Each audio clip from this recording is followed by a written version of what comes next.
Lee, thanks very much. Oh, you're welcome, Ollie. Delighted. Am I Sean? No, you're fine. Tell us about how you ended up in the glass factory.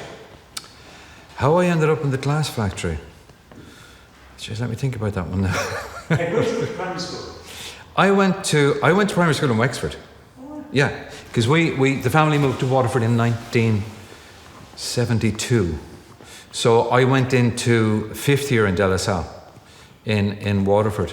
And the reason we went to De La Salle, because we came from the brothers in Wexford, the reason we didn't go to Mount Sion was because Mount Sion were teaching everything as Gaeilge. And my brother was in the Leaving Cert year, and he was doing chemistry, and he hadn't done it through Irish, even though he was very good at Irish. They were doing chemistry as Gaeilge in Mount Sion, so that closed that option off. So then he went to Water Park, and he lasted a day, and he just couldn't stand the place. So the father went over and had a word with De La Salle. Will you take the lads? So that's how we ended up in De La Salle. And then after that, I went to the WRTC, the Waterford Regional Technical College, as it was. And the course I did there was an unusual course because it wasn't like being an accountant. It was a law and legal and business course, which I did, and you could only do the first year or 2 years out in the college. And the idea was then, with those professional exams, that you got a job, a suitable job, and you continued to do your studies to become an accountant, or in my situation, it was a company secretary. And it just so happens the Glass advertised they were looking for people to start in a new company secretarial department, and I went forward for the job, as did David Hennessy, who was I think he was doing a similar course at that stage, and we both got in, and the madness started. And who was your boss at that stage? The first boss I had was a man called Michael O'Brien, and Michael had been company secretary of Clover Meats for many years. He was a guy with, looking back on it when you're older and you realise, the depth of knowledge people had and the skill set they had that maybe as a youngster you didn't really buy into, or were a bit suspicious of. But Michael O'Brien had an incredible, career path behind him in terms of the actual job and the training that we got from Michael. I mean, to this day, things that he said and techniques and ways he had about doing things, I would still find myself doing them. It's amazing. It was real old school, and a bit like in school when we learned things off by heart, they just stayed there. Well, Michael had techniques and ways of doing things his way, and they just, they were programmed into you.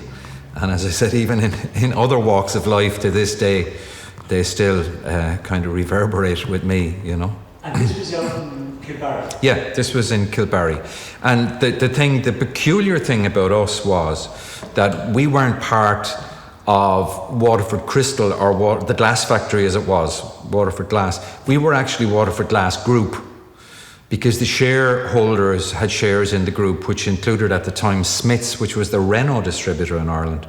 It included Ainsley China and a couple of other companies like that. So Waterford Glass had a group of companies, mainly due to the McGrath family. When they bought into the glass, they already were owners of companies in Ireland. So it all sort of became Waterford Glass Group. So there was a handful of us worked for the group, as it was called. And if you like, Waterford Crystal, where we were based, was one of the companies. And we were dealing with the stocks and the shares of Waterford Glass Group PLC, as it became, and later became Waterford Wedgwood PLC. And during that time, that's when they introduced employee share schemes, where employees could buy shares in the company. And that was hugely, hugely successful. And because I dealt with the employee share schemes right up until, I actually finished in 2004, everybody in the factory knew me, because pretty much everybody had shares at one stage or another. So they'd be in the office and they'd be buying shares or selling shares and hopefully making a few quid. But the interesting thing about that, looking back in the context of that, when we did our first employee share issue, now it included Wedgwood, but Wedgwood employed a lot less people than Waterford, even though, they were a big employer. But when we started the very first share scheme, which included Waterford Crystal, in Kilbarry, in Butlerstown and Dungarvan, and it also included Wedgwood in the UK. We issued shares to 3,400 employees, which is staggering, when you look at where it eventually ended up, hugely scaled down over the years, And how did you go? I mean, how did workers buy shares? How did that work? There was a tax incentive. It was agreed with the revenue commissioners. So say, for example, you got your Christmas bonus or your summer bonus, which everybody was entitled to. You could take all of your bonus in cash. You pay a load of tax on it. You could take some of it in cash and some of it in shares, or indeed all of it in shares if you so wished. If you took it in shares, you didn't pay tax. So you got the benefit, a little bit like subscribing to a pension fund. You got the benefit of the full whack of the money if you opted for shares. And that was very, very attractive for a lot of us. And like in the first couple of years as well, the share price was very, very good. So say we bought the shares in 1984 and you had to hold them for 3 years before you sold them. In 1987, say we bought them at 75p each, and in 1987 they were on the market for 125, and you sold your shares. You made a nice killing. You got all your money back and you got, your profit. So that worked really, really well. And it also gave the employees a sense of ownership, because as shareholders, you were owners of the company, and you could attend the AGM, the annual general meeting, with all the big corporate shareholders and pension funds and so on. And it gave shareholders a voice. It gave employees a voice, a shareholder voice, which was and had to be listened to in the context of the annual general meeting, because all the other big investors were there as well. And so, if there was a problem in the company or the employees weren't happy about something and they voiced it at the AGM, it was seriously listened to, because there was a lot of ears in the room taking notes and listening and saying, have we something coming down the line here, and will this affect the share price? But and when I say that, I mean, when I say employees made a point and all, they were extremely responsible, and as you know, loved the brand and loved the product, and their future was invested in the company. So, but it was very, very good. I mean, commercially, it was very, very good initially in the first few years, because the share price kept going up, and employees, had the opportunity of making significant gains and so on. As things went on and things deteriorated, well, then we were all caught at the end of the day holding shares which had no value. So, at the end of the line, those who hadn't got out and maybe perhaps seen the really difficult times coming, it turned out to be a loss in the long run, which was very, very sad, along with everything else that was endured as things wound down, And what was, did you go to those AGMs every year? Oh yeah, we were there because we had a role at the AGM anyway. We were the registrar, so anybody who bought or sold shares came through our office, and it was amazing the kind of people and the extent around the world of the people who invested in Waterford Crystal. We had shareholders all over the world, and a lot of the shareholders, they may not necessarily have had shares in their own name, because they would have what's called a nominee account. So if Liam Merriman didn't want somebody to know that the big shareholding in the company was mine, well, it'd go in the name of, say, Bank of Ireland nominees account 147 or whatever, and that the guy behind that happened to be Liam Merriman. And that's something that we did all the time when we were there as well. We wanted to know who's buying our shares. So we used to investigate. That was part of the job, investigate the nominee accounts and try and find out. It was really...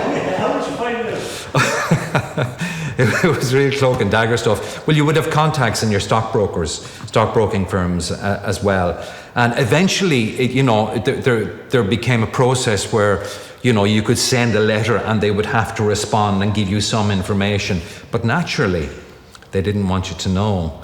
So when all these things are going on in, independent newspapers and, these big companies around the world, and you hear about shareholders and all, so often people don't know who it is. When you get to a specific percentage shareholding, you have to declare who you are, but it's very often too late.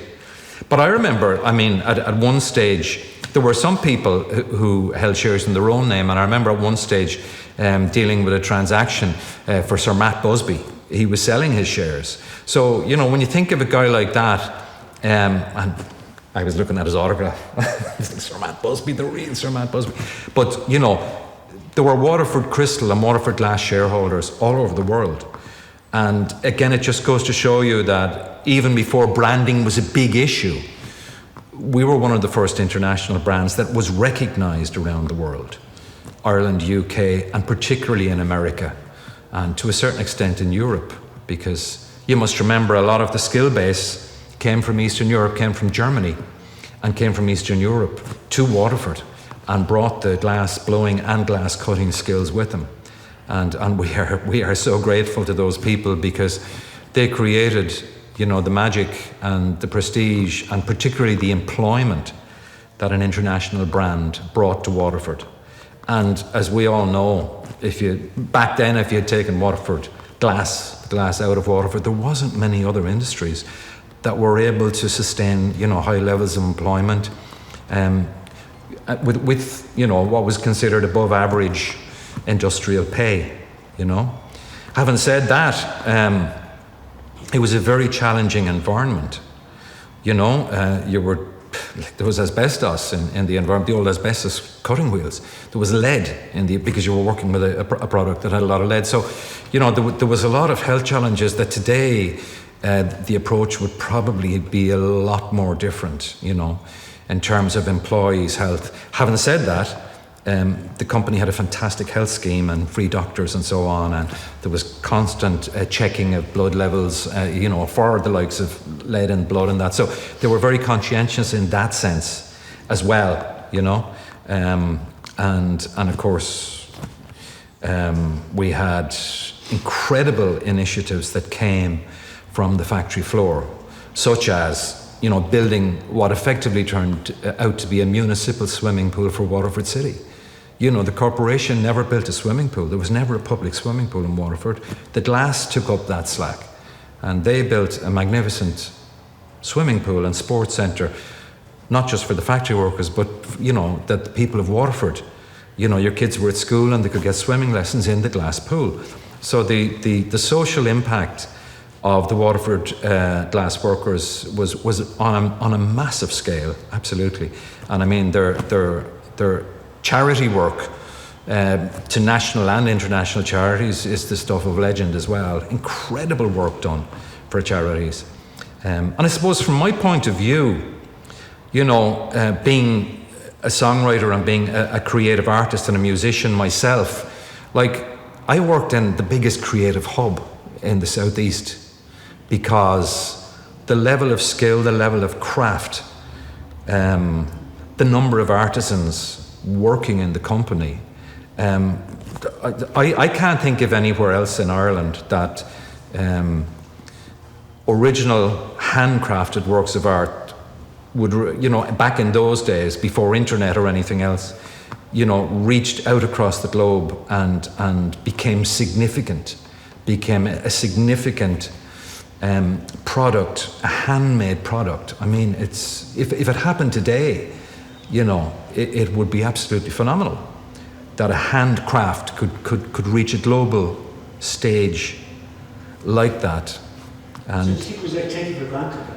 I think so, and I also think, particularly the craft workers, a lot of them, they went from school, they maybe left school early and went straight into the glass factory, and they learned these skills. They spent as long learning how to cut glass or to blow glass as you would if you went to be a doctor or a surgeon, and that is why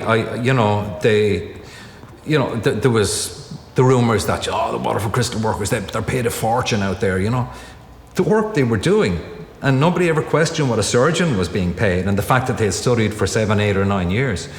That's what our lads were doing, and they deserved every cent. The work that they were producing was, as I said, on a global scale, was there was nobody else could touch it. It was hugely creative.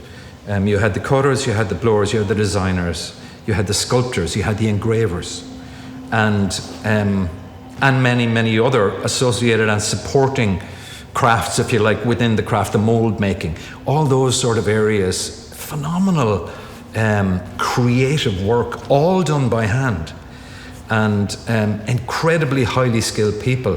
And I often wondered, there was such, a talent base that had some of those people gone through school, got the opportunity to go to university and all, where would they have ended up? Because they were highly skilled, very, very bright people, with incredible levels of ability.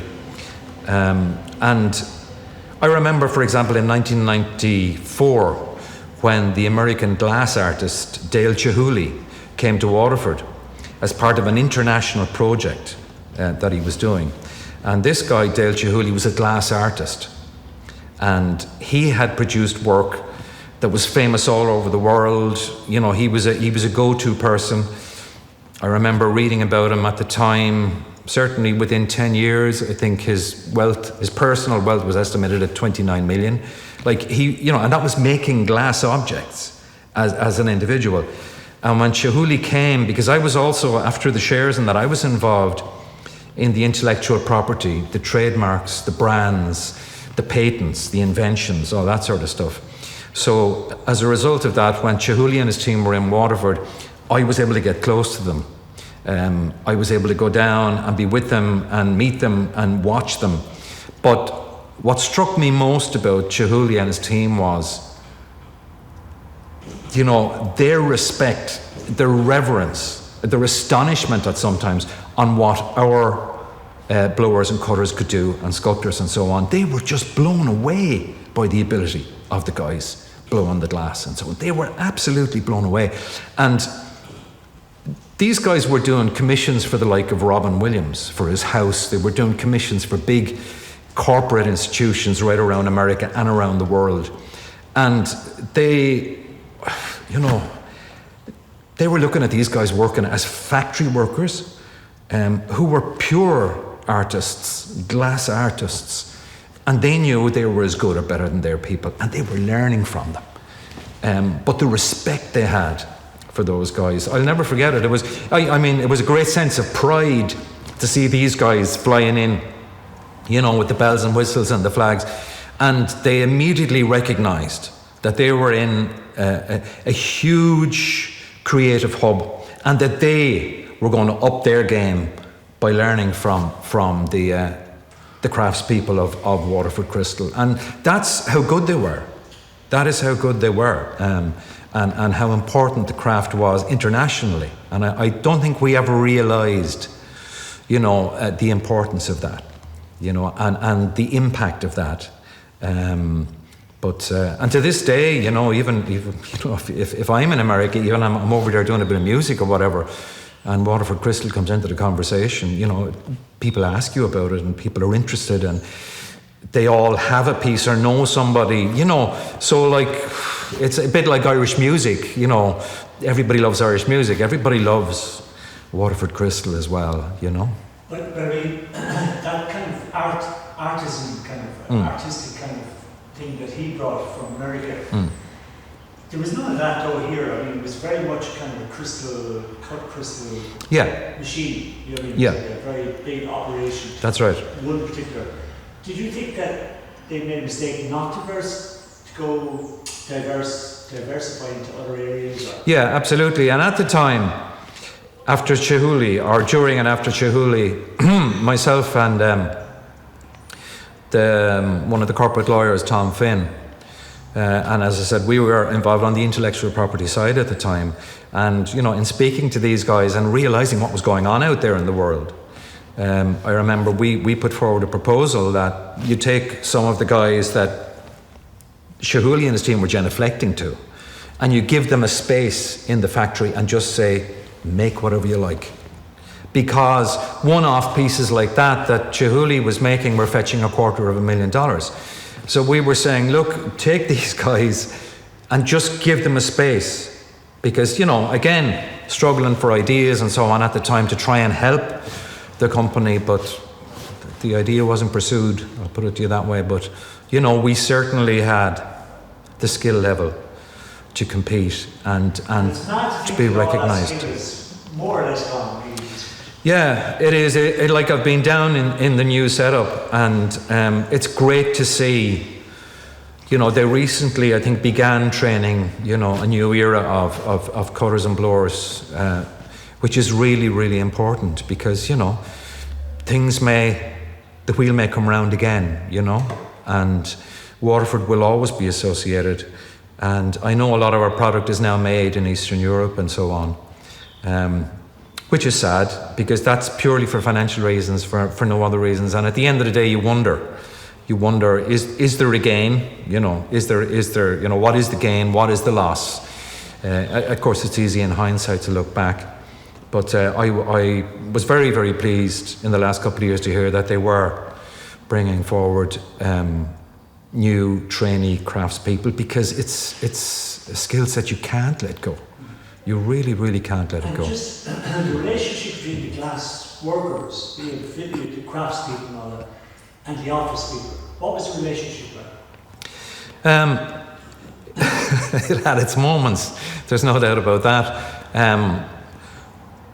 Overall, I think it was very, very good because there were some terrific people obviously working right throughout the company who loved the product, who understood the product and understood the tradition of the craft.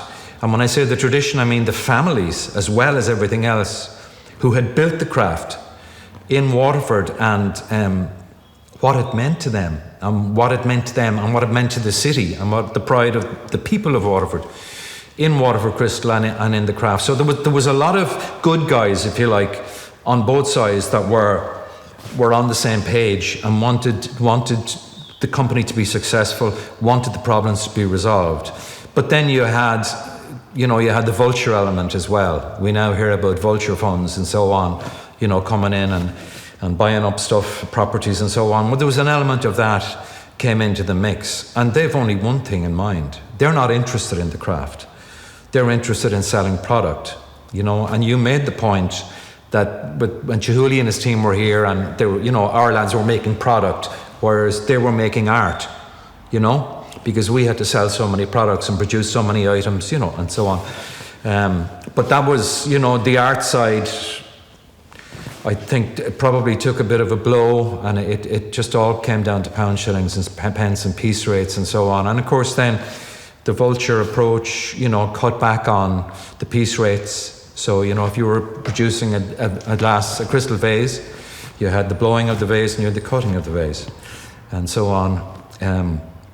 And you got a rate per piece.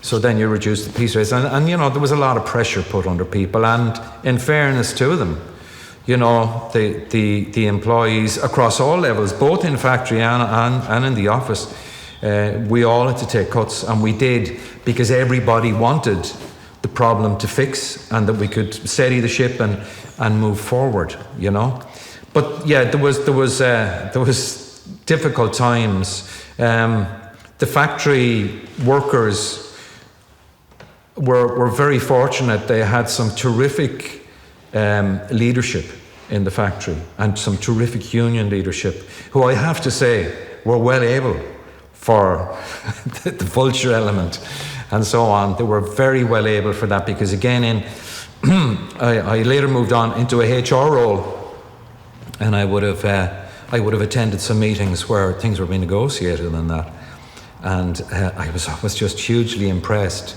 with how the business was done on both sides.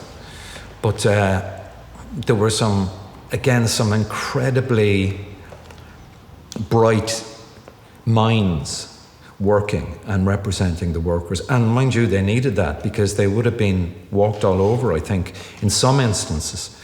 had they not got good leadership who were able to go in and bang the table and hold the line at times when there was really serious cuts being made and so on.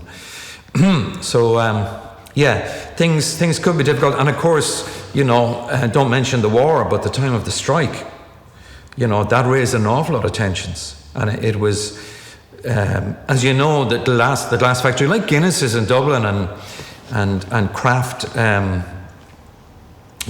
work like that.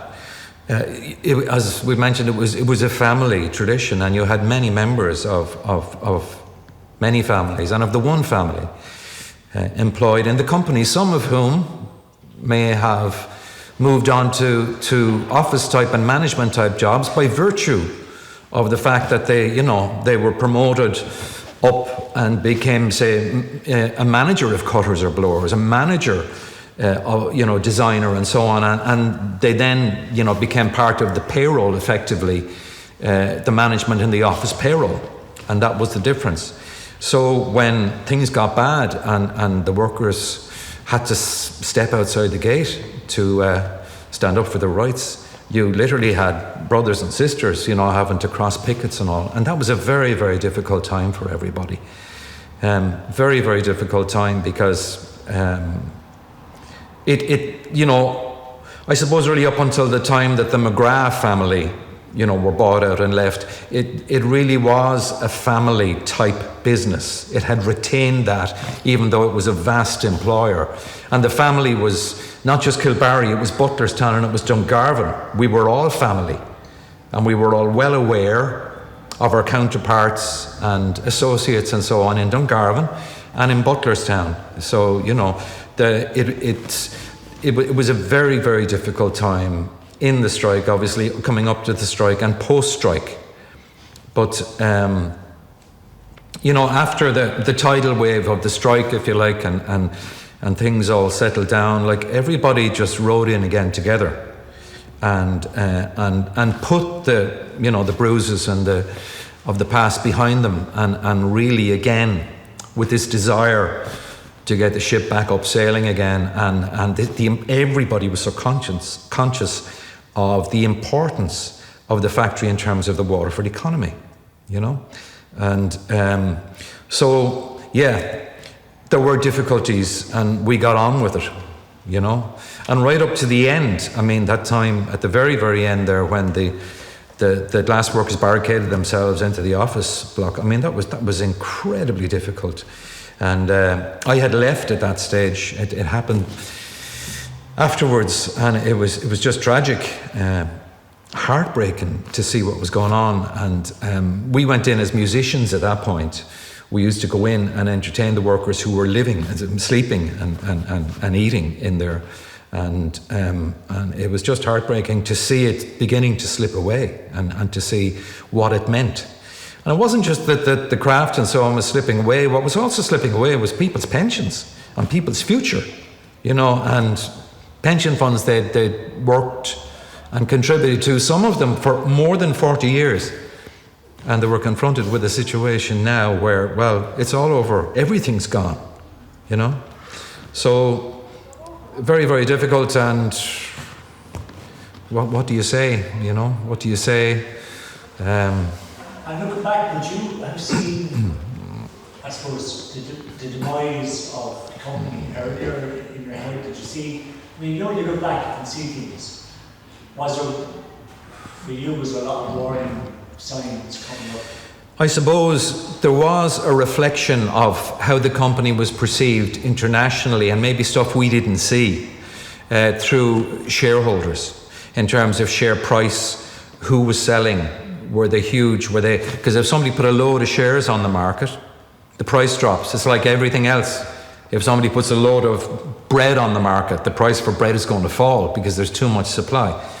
And when you saw indicators like that, you did begin to worry, And, again at the AGMs, the annual general meetings, you heard shareholders, big and small, standing up and voicing their concerns about the company, where it was going, and also people maybe with say financial expertise that I mightn't read, or the ordinary person wouldn't read into something, who did see things coming and who flagged things or tried to flag things. But of course, that was the beginning of major PR as well, you know, where people started spinning stuff. And there was a lot of that going on as well, where things were played down, you know, because of the impact on the share price and all. And, you know, okay, maybe we'd all do it if it was our call.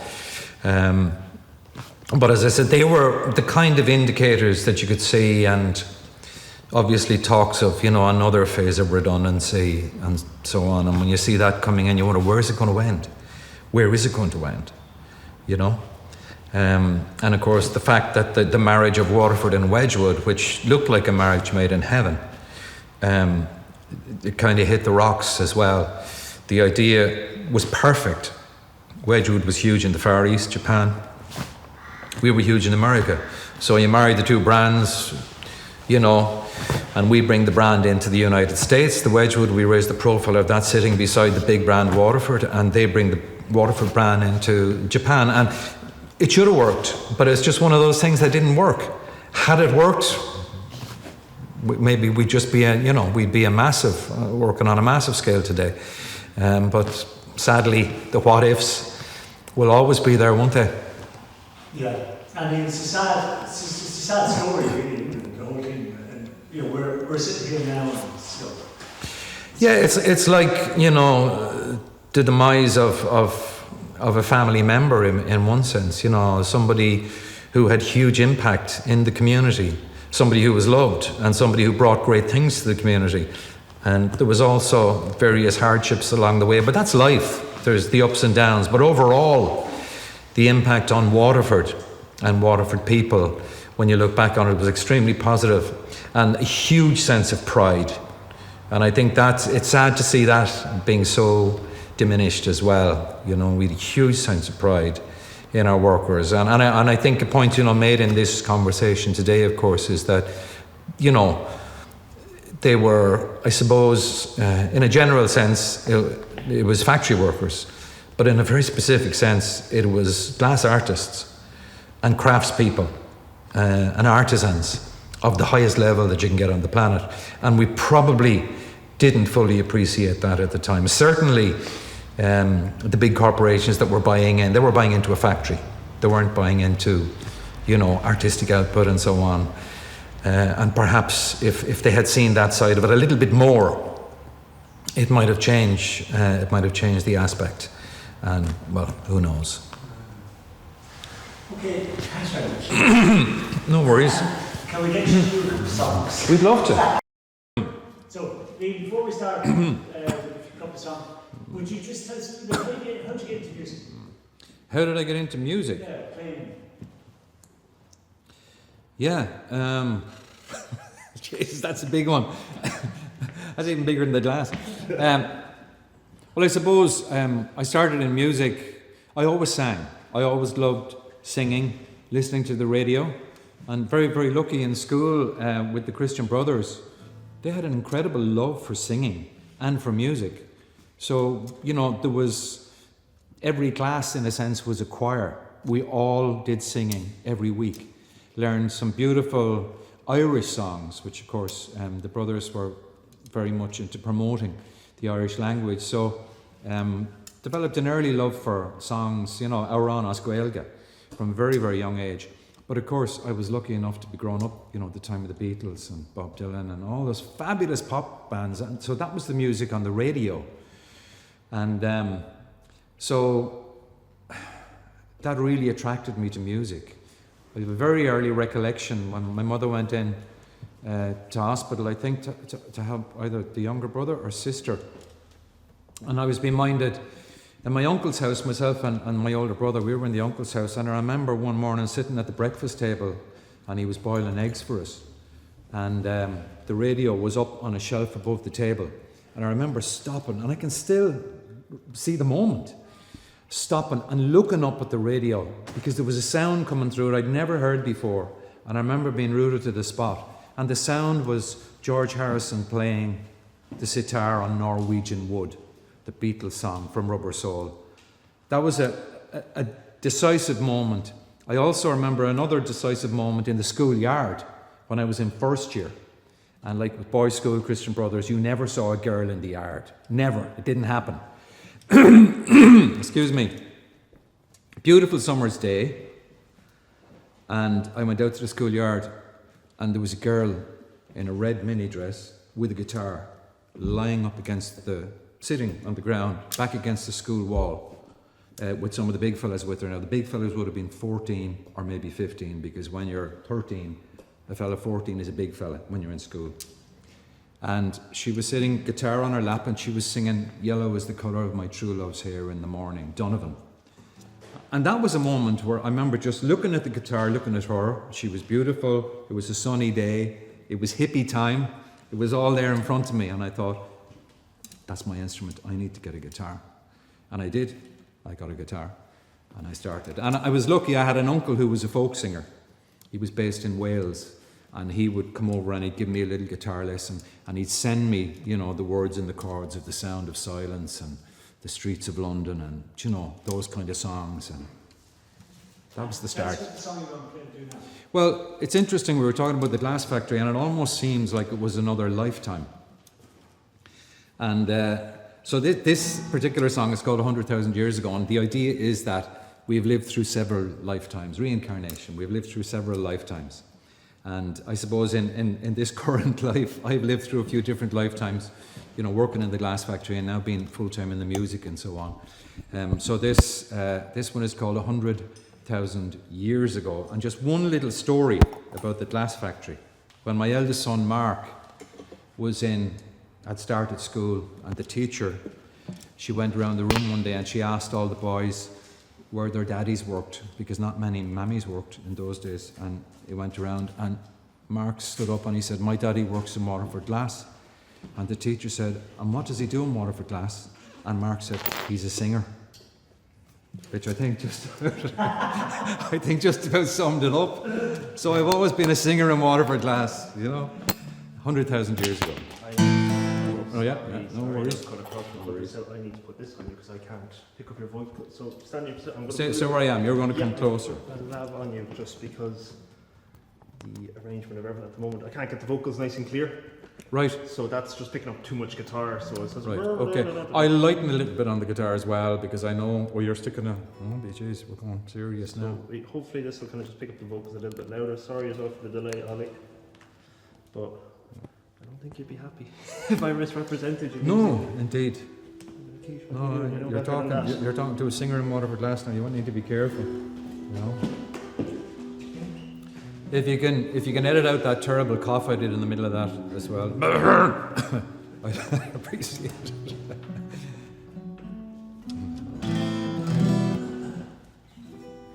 We good? Yeah.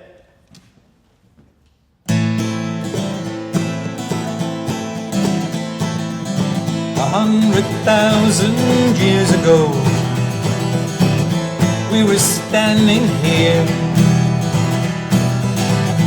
We were walking on the earth, even in history, you and me. Even in history, you and me. So far away, and our light still shines as we move and we move, as we learn and we learn in our own real time. Through all the ancient culture, along the timeless road, many trials and many lessons, given us dignity and a code, given us dignity and a code. So far away, and our light still shines as we move and we move, as we learn and we learn in our own real time. Over and over again, over and over again, over and over again, all in time. sail across the universe with the stars beneath our feet. Millions of voices calling out, only with love we're complete. Only with love we're complete. So far away, and our lights still shine as we move and we move, as we learn and we learn in our own real time. 100,000 years ago, we were standing here. We were walking on the earth, even in history, you and me. Even in history, you and me. Even in history, you and me.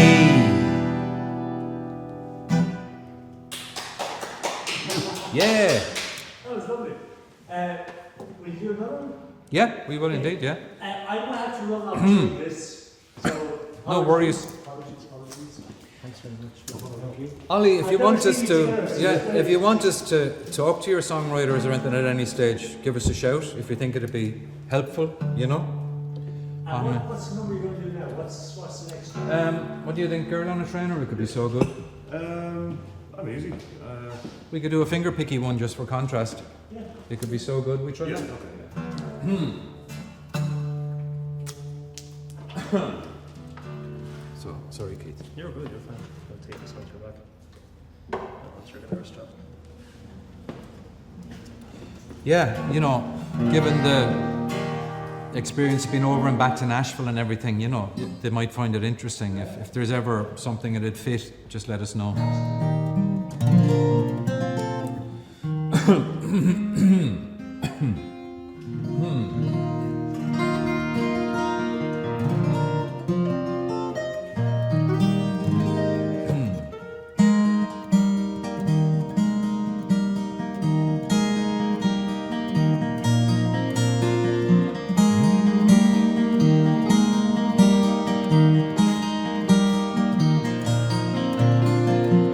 What if I could sing it? What Sorry, if I are we could rolling dance? here? What? Are No, we- we're not rolling. Okay.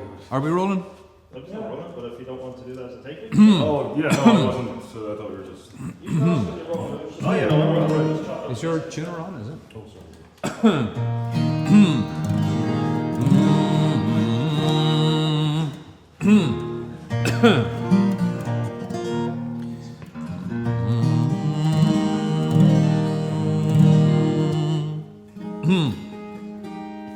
It's a song I wrote during my time in the glass factory. This is a very productive time creatively as well as everything else, musically.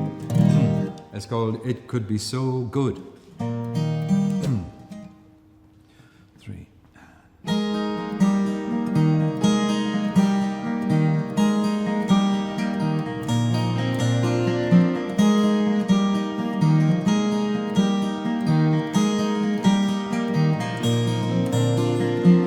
What if I could sing it?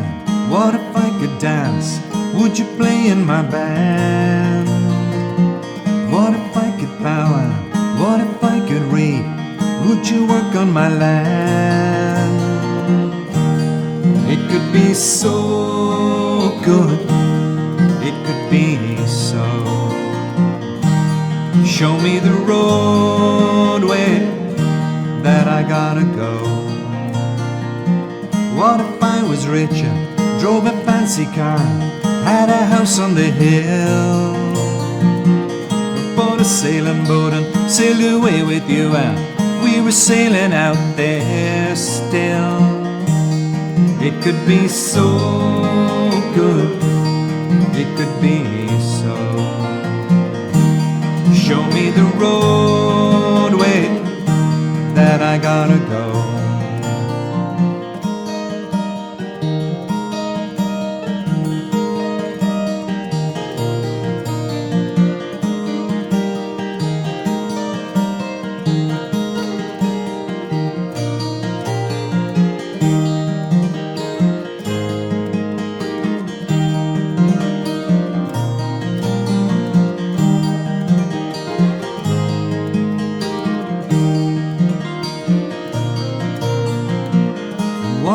I was lost or I had fallen down, shed my luck on the way. Would you just turn your back or lift me up again and chase my darkness away? Chase my darkness away. It could be so good, it could be so. Show me the roadway that I gotta go. It could be so good, it could be so. Show me the roadway that I gotta go.